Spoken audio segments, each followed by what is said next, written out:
My conditioning trainer, Christian, he said to me before the Klitschko fight, he said, "What will you do after you win?" I said, "Probably be depressed for a long time." He said, "What?"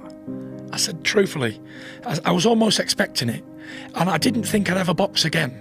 Even the day after the Klitschko fight, Sky Sports interviewed me, the UK broadcaster who put it on, and he said, "What's next for Tyson Fury?" I said, "I'll probably never box again." I knew.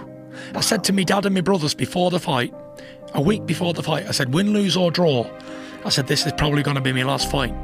Because I knew the fire was going. I didn't have that hunger anymore. I had the hunger to beat Vladimir Klitschko, but not to carry on and continue. And I said I didn't want it to be about money or financial gain. I wanted to be the best of my time, beat the best man, and that's what I did. And I was a man of my word, and I didn't box again. Until 2.5 years later, I decided to make a comeback, because I was sitting here at 400 pounds, a drug addict, an alcoholic. By the way, I'd never took a drug in my life until I got to 27. But, you know, I look back on it now, and I think, would I change that? I wouldn't.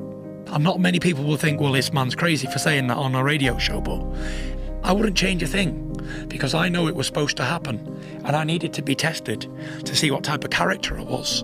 Well, I'll tell you what happened. Like I said, I was waking up and I didn't want to be alive. I was making everybody's life a misery. Everybody who was close to me was pushing away. Nobody could talk to me, talk any sense into me at all.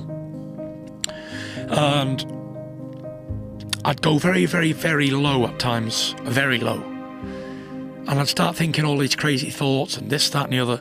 And I was in my car, I bought a brand new Ferrari convertible in the summer of 2016. And I was in it, and I was on the highway. And there's a strip of the highway where I am. And at the bottom of about a 5-mile strip, there's a massive bridge that crosses the motorway. And I knew that. And I got the car up to 190 miles an hour. I was heading towards that bridge, and I didn't care what no one was thinking. I didn't care about hurting my family, me career, people friends, anybody. I didn't care. I didn't care about nothing. I just wanted to die so bad. I give up on life. And just as I was heading towards that bridge at 190 in this Ferrari, it had crushed like a Coke can, by the way, if I'd have hit it. I heard a voice say, "No, don't do this, Tyson. Think about your kids. Think about your family and your little boys and girls growing up with no father. And everyone's saying your dad was a weak man. He left yous. He took the easy way out because he couldn't do anything about it." And before I turned into the bridge, I pulled on the motorway and I was shaking. I could feel myself shaking, and I pulled over and I was all nervous and I didn't know what to do, and I was frightened and I was so afraid. And I thought, that day, I'll never, ever, ever try or think about taking my own life ever again. And I didn't. I went and got help from the leading psychiatrist, doctor in the UK. And my dad went up with me, and she said to me, "Dad," she said, "Can I have a word alone with you, John?" He said, "Yeah." My dad told me what she said when he came out. She said, "He is not to be trusted alone. He's an imminent death risk." That's the highest level of suicide risk that she'd ever assisted. And she said, without his faith, he would have been dead a long time ago. But she said, faith alone ain't going to hold him, because that's going to break. And once that goes, he's done. So that put my dad's life terror as well, because he was checking up on me all the time. He wanted to be with me 24/7. He was even sleeping in my house with me, a married man with 4 kids. I was in a right state. I just didn't want to live anymore, and I had everything that a man could want. There wasn't nothing that I didn't have, but it meant nothing. Nothing meant anything. I felt worthless, and the longer it went on, the more it hurt inside, and the more I was hurting everybody. Everybody gave up on me. My full family thought I was definitely going to die and I was going to kill myself. And after that, I was thinking to myself, you know what, I need to get better. I need to do something.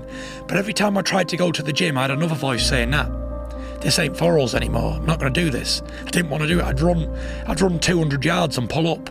I wouldn't even get a mile and think, "Oh, can't be bothered. I don't want to do this." Boxing is not for me. I hated boxing at one stage.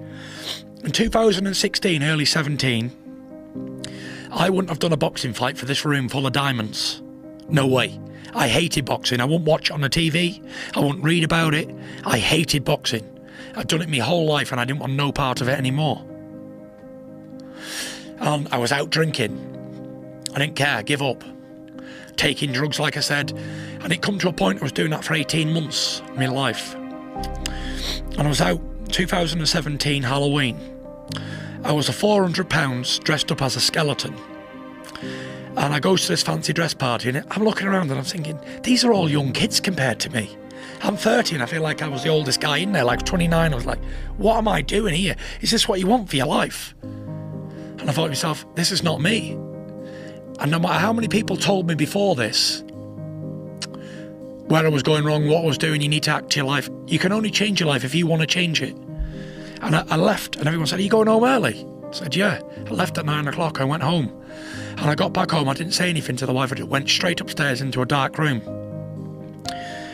And I took the stupid skeleton suit off. And I was sat there. And I got on my knees and I was praying and begging God to help me. And at this point, I'd never begged or cried to God to help me before. I'd prayed a lot all my life, but I'd never been in this physical state before. I could feel tears running down my face. My chest was wet with tears because I knew I couldn't do it on my own. It wasn't possible for me because I'd tried and tried and tried and ended up back in the pub, back drinking. I almost accepted that was going to be my fate, an alcoholic. So I was on my knees in this bedroom, and after praying for about 10 minutes, I got up and I felt the weight of the world was lifted off my shoulders.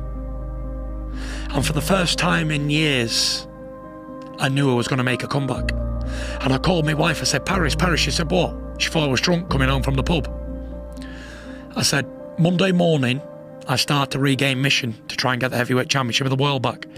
She said, yeah. Because before this, every time I'd have a beer, I'd come back and I'm going to be the heavyweight champion of the world again, because it was the alcohol talking.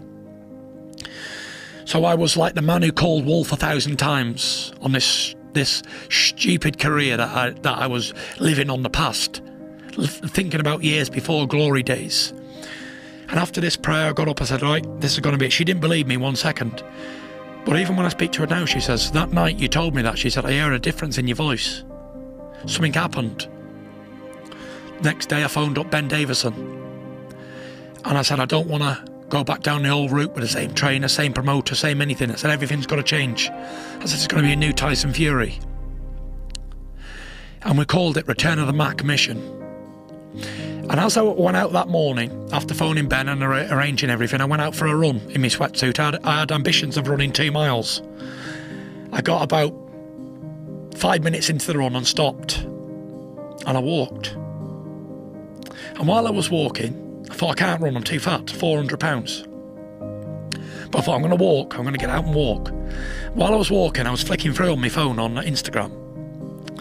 And I sees this video of Deontay Wilder saying, yeah, Tyson Fury's finally done that, because the week before I'd been at a boxing show in Manchester or something, and the press took a picture of me and it was like everywhere, this big, fat, out of shape, ugly, bald-headed, bearded, white as a sheet man. I was like a state.